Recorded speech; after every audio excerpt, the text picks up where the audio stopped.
Hello guys, akong i-share ang akong small solar setup nga balik duha ka buok tag 200 watts in total of 400 watts.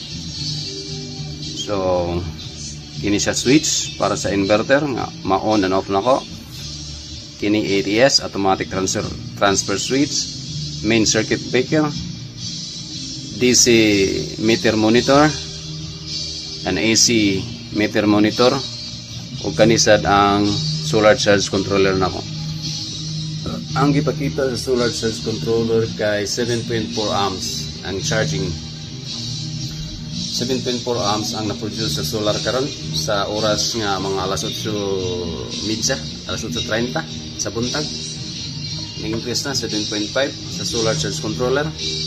Pero sa diri sa DC meter kani sa DC meter 6.95 amps, almost 7, ug ang total wattage is 182 watts. Bisan ba to nga solar charge controller, wala ko naka-encounter o problema. Maka-charge siya up to 90%, pero magdepende ka na sa solar o sa siga sa adlaw. Pero based akong observation sa paggamit na ni, dili siya failure o nindot po diyang charging. Naagid sa mga 70%. Ang solar panel, kung 100 watts, mo charge na siya per hour 70 watts or 0.7. Kung i-switch on ako ang inverter, on siya. Niya mo siga ning AC meter. Ari na ko makita ang total consume sa sulod sa balay kung pila ka watts. Sa pagkakaroon 1.5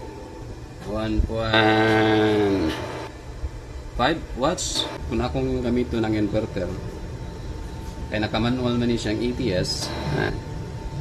Akong i-move sa auto. Akong i-move sa auto ha.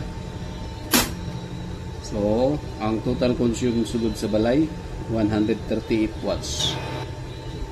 Kaya ang nag-andar sa pagkakaroon fridge, amplifier o ceiling fan.